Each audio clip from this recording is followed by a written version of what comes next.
As the discipline of archaeology has developed over the last century, the rapidly expanding body of knowledge from archaeological research makes it difficult for any one person to be an expert in all time periods. So today, archaeological scholars tend to focus on just one or two archaeological periods.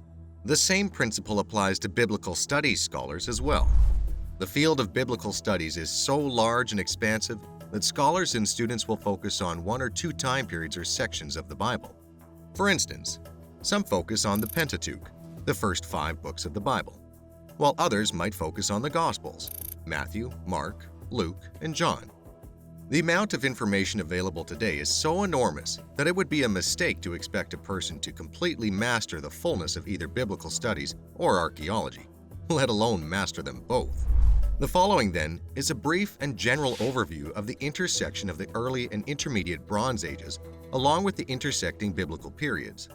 Other periods and their biblical intersections will be covered in other videos. Early and Intermediate Bronze Ages, 3600 to 2000 BCE. Primeval History, Genesis 1 to 11. Archaeologically speaking, the differences between the Early Bronze Age, the Intermediate Bronze Age, and previous ages are typically expressed in terms of settlement patterns, population size, density, agricultural methods, trade relations, and the new assemblages of artistic forms. The most vivid improvement in the early Bronze Age is the fortification of the cities. For the first time, true civilizations arose with buildings and fortifications that lasted several centuries. Along with improved fortifications, agricultural practices were developed which produced enough food for sustained city living. These first civilizations developed in the regions near rivers which allowed irrigation, the transportation of goods, and communication. It is also during this time that the Egyptian pyramids were built and writing was developed. Genesis chapters 6 to 11 is the approximate corresponding biblical period. In those chapters, we read about the population expansion after Noah's flood.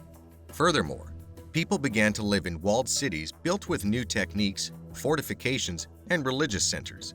The Tower of Babel is a good biblical example of humans attempting to display their newly developed building skills.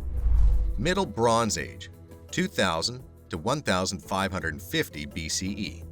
Primeval Patriarchal Period. It is during the Middle Bronze Age that the archaeological and biblical periods begin to overlap more fully. One of the biggest developments of the Middle Bronze Age was an even more improved fortification, which resulted in greater city growth. The largest cities from this time are often called city-states due to their size and regional influence.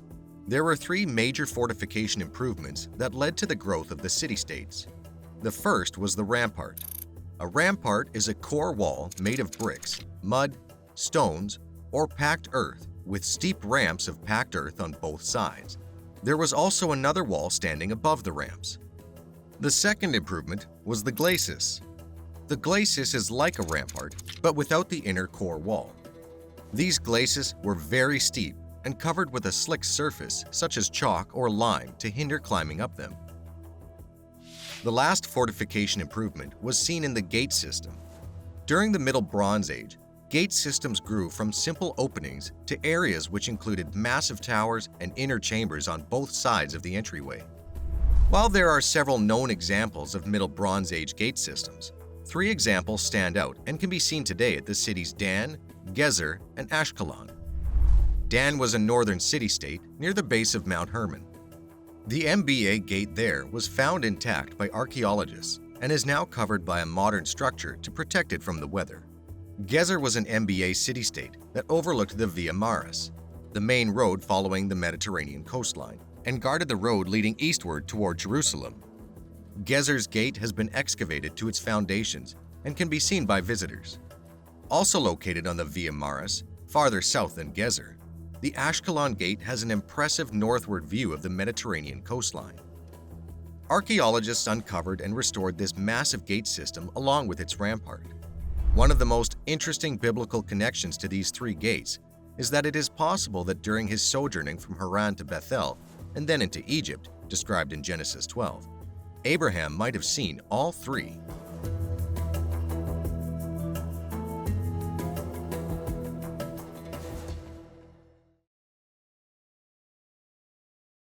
Thank you for watching this video.